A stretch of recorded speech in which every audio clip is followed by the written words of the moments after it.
and welcome to Liberty Online. My name is Kaylee and today we are bringing you another Liberty Online interview. Last week was all about expectations in marriage, but if you missed it, go and check it out on our YouTube channel. This week we interview Phil and Steph about great expectations in church. Phil and Steph have led Liberty Church for over 12 years, and so we thought it'd be fun to get insight into how they deal with expectations in church. So let's get started. So thank you everyone for joining us today, and thank you Phil and Steph for coming back. Hopefully I didn't scare you off too much last time. So today we're doing something a bit different today. So today we're going to be talking around the topic of expectations again, but this time how they relate to church.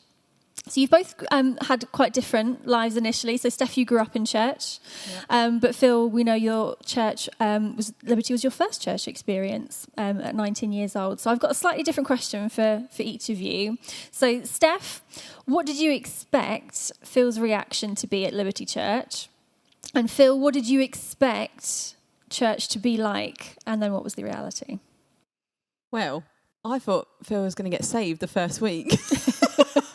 Amen. We weren't what I thought was a very traditional church, so I thought we were well trendy and cool and hip and happening. Was it like that? Well, yeah, so that's not really how it went down.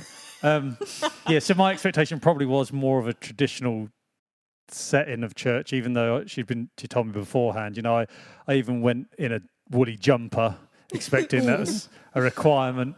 And it was Christmas. I think it was like a couple of days after Christmas. Boxing Day. It was either Boxing Day or the day after Boxing Day, something like that.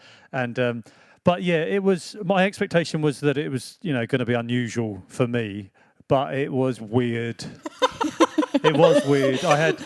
And not just, even if you're new to church now and come to Liberty Church and you think, it would be weird for anyone coming to a church because it's just different to a normal mainstream life, whatever, we're all pointing, looking in a direction, reading words off a screen and stuff like that, which is weird. But it was particularly weird because the 20 people that are in the church were facing an overhead projector with the old acetates. You remember them? I do remember those, written on acetates. Oh, it's written, not even printed. But they were singing along to Christmas, the Chipmunks songs. Yeah.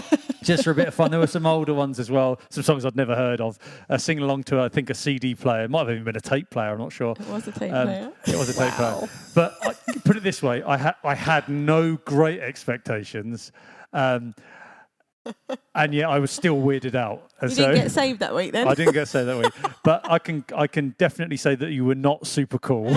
It wasn't super not cool.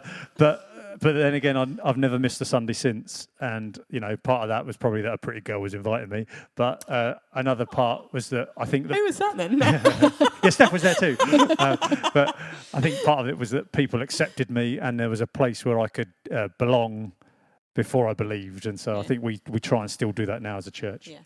That's really cool. So although you were instrumental in building Liberty Church for a number of years, you actually took on leading Liberty quite unexpectedly when you were only 24 and 26. You seemed much older back then, I have to say. Were you going to say you seem much older now? No. We are much older now. So I suppose, looking back when I realised that just how young you were, how did you actually handle the expectation or of that weight that was placed on you during that time? Yeah, I think it was a difficult time, I think, but for me in particular, I really felt that I would do whatever it cost to build the church, to build particularly Liberty. So I suppose some of the difficulties in that were that I was a bit of a people pleaser, and I think that came from me being a pastor's kid as well, and growing up in church, and just I was desperate for people to like me.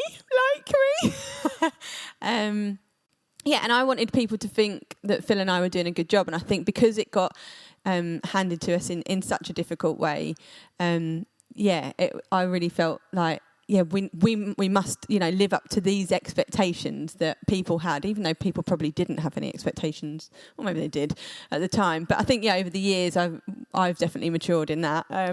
Yeah, but definitely early on you felt the weight of that expectation, like it was a burden, like definitely. it was something that you had to carry. Was the expectations of other people of us, where funny enough I didn't feel that at all. I really didn't. It was weird. It wasn't a burden of expectation from other people at all. And if anything, if I'm honest, it felt like, which sounds like a weird phrase, like an oxymoron, but a gift of responsibility. And that's how I really accepted it like that. It was like something precious had been given to me to look after. If someone gave you something that was of value and you were the keeper of it. And so that's how I felt, even though I was a bit like Gideon, I think, in many regards, in that I was completely not equipped to do it. But I'd done it anyway and made mistakes and learnt from lots of the mistakes and then made a bunch more mistakes. Yeah, we made lots of mistakes. And hopefully learnt from them. But if I'm honest, it really was a couple of years into leading Liberty Church before I was even aware that other people had expectations. And so I didn't, for the first couple of years, carry any of that because I didn't even know they existed. Because I carried it all. Yeah, perhaps. But yeah, so I didn't have an awareness of other people's expectations on me or of what people expected, like what the church should be. I didn't have that, so I was quite free from that. Okay. So leading on from that really is, I suppose, over the years, once you were aware that people had those expectations on you, even if you didn't know, is how did you actually deal with that with people regarding you individually, but also their expectations of the church as well? Well, it's been a journey from being completely unaware to being unaware and maybe trying to meet them when I shouldn't have to where I am today. But I think on that journey I've had to try and have discernment and separate what is useful criticism. And I'm actually someone who quite enjoys criticism, like giving it and receiving it, because if it helps us, as my wife will tell you, because it can help us grow. And I think as a church, useful criticism coming from people who love you and wanting the same things and trying to build the same things can help the church grow. And so it's a good thing, and not to be just rejected because it's criticism, and it usually comes from unmet expectations from people. But separating them out, the good stuff that is beneficial and healthy to what is not. And I suppose I'm a first generation Christian. Like I said, Liberty Church was my church that I came to, that I first learnt about God, and I spent some time, just a few months in a church and university, but it literally was a few months, and then back at Liberty, and that's all I've known and all I've done, and so I didn't, in my mind when I was leading a church and responsible for it, I didn't have this copy and paste idea or cookie cutter church that it should look like this. And so we were just doing what we thought we should do. And then over time, I guess, I learned that Christians who come to our church, not people who are like me, first generation coming in and finding out and getting connected to God, but people who come from different churches over time come with this idea that this church should look like this. And it's funny because, like, I think so often, I don't know if you agree with this, but I think so often people come to us as a church because we're different. And then they, over time, can sometimes, like we were talking about last week, default to default settings and actually try and turn our church into a church that they left, for a reason because they didn't like something or something wasn't meeting their expectations. They're trying to turn us into that. And so trying to separate them two things out. And we've definitely made mistakes, we have. And so I think where that happens, we need to learn and grow. But so often people's expectations have no bearing on what God's called us to do. And so we need to separate ourselves from them. No, and there's loads of examples of that. Like, one of them would be that, people have come to Phil and I and said, we feel that as a church you need to do more prayer meetings. Oh, that's quite a few years ago, yeah. Yeah, right. do some more prayer meetings. So we were like, okay, maybe let's, sit down, talk to the leadership. We're going to do some prayer meetings, and we put prayer meetings on. And the people that actually complained about us not doing prayer meetings didn't even come. Yeah, they didn't show up. So it's like, cool, yeah, that's cool. And I think another example, you'll probably remember this, is, we'd been running Edge Youth, which had been, an amazing youth program that had been working in the community. And I'd literally just had our first baby. And within, I think it was a couple of weeks, I had a couple of parents come and sit down with me and felt that I wasn't doing enough for their children, and it's hard. That was hard for me because I'd been really sitting and spent a lot of time trying to get this ministry to grow and seeing these young people thrive. And then when I'd actually taken time out to have my own family, someone basically said, "You're not doing a good enough job." And so I felt quite a lot of pressure from that. And you found that difficult, didn't you? Especially because you personally in that time were going through difficult situation. It's your first baby, your first time mum, and a difficult baby, and quite a traumatic birth and early days and that. And so it was a weight of expectation just thrown at you that you had to juggle. I didn't know what to do with that really either. I wasn't sure whether to be put my family aside and go and help these other people, or whether to just go, I don't know if that expectation is unrealistic or not. It was was a tricky one. I've got an example actually, I suppose, that stands out to me that I find really funny is and this sounds negative, like we're talking about people complaining and stuff. No, not at all. It's where we all have to in our life filter out where we should try and meet other people's expectations because they're good for us and good for the relationship, and where they are actually not good and we shouldn't listen and we should reject them because they're not part of what we're supposed to be building. But what is funny is when you have two opposites having expectations on you at the same time, and there's no way of pleasing them both. It's like when the kids come to you with, I want this, and the other one says, I want that, and whatever you do, you're going to upset somebody, and you can't be right.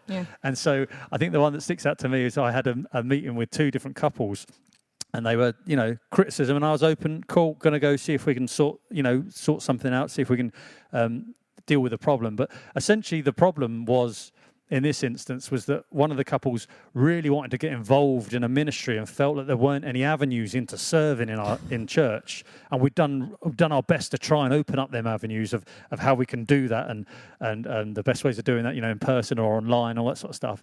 And so they really felt like there was a barrier there to them getting into serving in the church. And I was like, that's fair enough. We've tried our best with that, but we'll maybe look at what we can do better. But in the same meeting, literally in the same meeting, in the next sentence, I had a couple saying that they were unhappy with the fact that they weren't able to serve as much because new people were coming in and taking their time to serve, that they wanted to serve in church. And what was funny is that they were both unaware of each other's problem, even though they were the other end of the spectrums, and telling me in the same room, in the same meeting about their issues. And it was a difficult meeting, but I was laughing a little on the inside as well, because I'm like, do you realize that you're asking two opposite things of me and asking me to solve them at the same time? And I'm like, someone's not going to be happy. And so I've come to learn that I think that whatever I do, whatever decision I make in my personal life, in my marriage as a parent, but particularly as a church leader, is whatever I decide, not most, maybe many, sometimes some, aren't going to agree with me, and I'll be wrong. And so I have to free myself up from that. And it has been a difficult journey, like I said. And so, I'm excited that we can perhaps be better at that in the future, where we take on board the things that we need to and improve and reject the stuff that that God doesn't want us to get involved in. Not easy. No, but I have definitely a few years ago, I moved from a place of trying to stop people, trying to please people or trying to meet people's expectation just so they wouldn't leave church. And I'm not interested in that anymore. And that's a journey that we've come through, where I'm not interested in that anymore. I'm interested about connecting people who don't know Jesus to Jesus through our church. And that's my focus and where our expectation is as a leadership that we're trying to do. And so we're excited about doing that over the next decades. In week 2, Phil, you spoke about delayed expectations. So are there any times that stand out? I'm laughing because I can think of many. Are there any times that stand out over the years of building Liberty Church when you as leaders experienced delay? Yeah, I think for me, one of those delayed would have been the youth ministry, because when I took on the youth ministry, it essentially was just a youth club. So they used to just play pool and ping pong or whatever. And so you had about 40 kids from the community coming. And so I sat down with the youth ministry leaders and kind of said, right, we want to completely reshape this and make it into a youth church. And so we went from having 40 kids to one kid that come to the church. So yeah, that was a bit crazy. And so it took a long time for us to, get into the community and get the kids inviting their friends, the kid to invite their friends to what was essentially our youth church. And so, it was about a year, I think, that we kind of done that. But then, we had 120 youth come into youth church, and some on a Sunday, and even some that are still with us today. So that's great. I remember that we were on holiday actually when you spoke to me about I feel called to do something with youth, because you weren't involved in youth at that time. No. And there was like a dream. There was a dream of what it came to be, which was Edge Youth and 120, lots of kids in church and stuff. And it just reminds me that when the inception of a dream usually has nothing to do with the time frame of the dream. And so like we heard about Joseph the other week of it, that was just the impetus required to get the ball rolling. If Joseph hadn't had that dream at that point in his life, all the other things wouldn't have happened to get him to where he was supposed to be. And so, I find that reassuring. And like for me, I remember I was in a conference in Bradford, I think, and I had a vision in my mind just during the music and of our church, Liberty Church, being a hub in the region. And I think I've shared that before, that there was this thing of being a hub in the region. And I didn't know what that meant, what that looked like.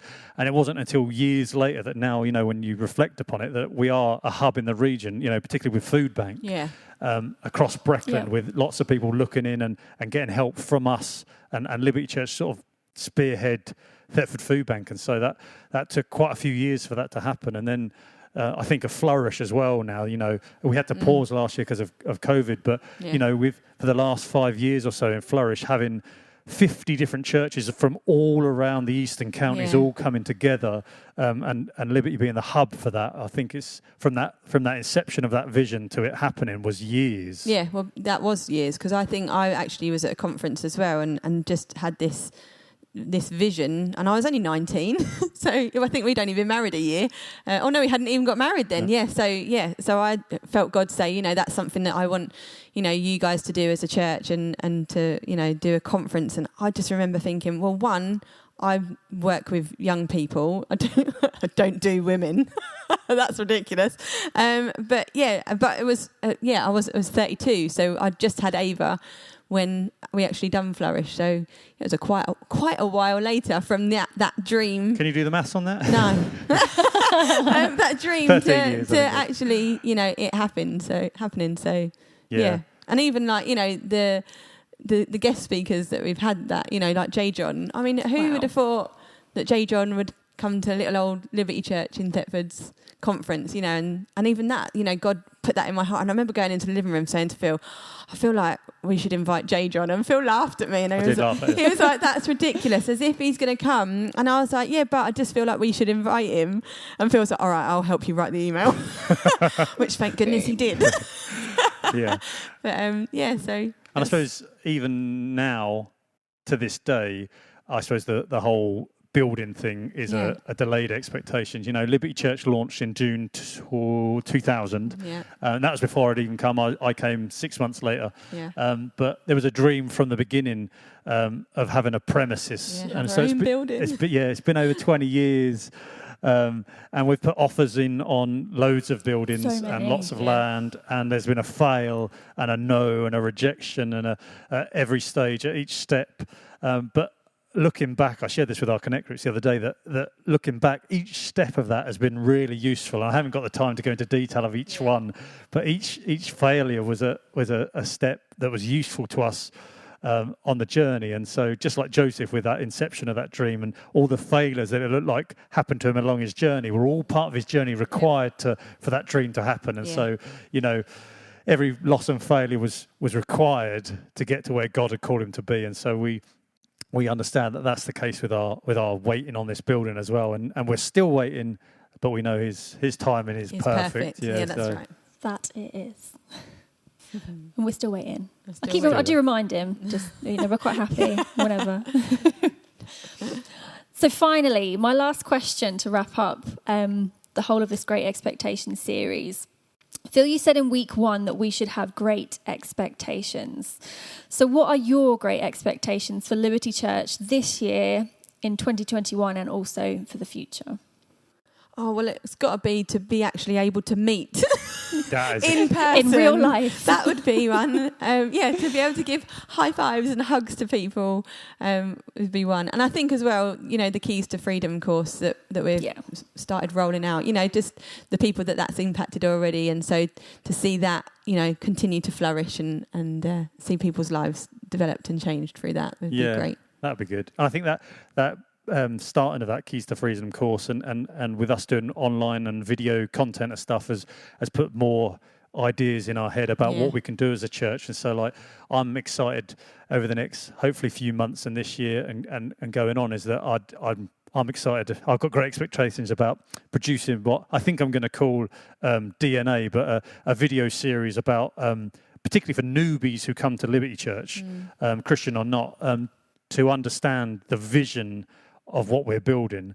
And so I'm excited about doing that. And also I'm excited about another video series that I'm planning on putting together as well. And I think I'm going to call it Baseline, but it's going to be for new believers to understand some of the foundational stuff of the Bible. And there's lots of other courses around and things that people can get plugged into. But I want our church to do its own video-based course. I'm cool. Expectant of that, and there is and the fruit that might come from that as well. And I'm expectant of a building. Yes. 2021. Yes. This is the year. I'm going for it. Yeah. 21st birthday. That's what I'm going for. 21st birthday. So we've got great expectations to build the church in this town that connects people to Jesus.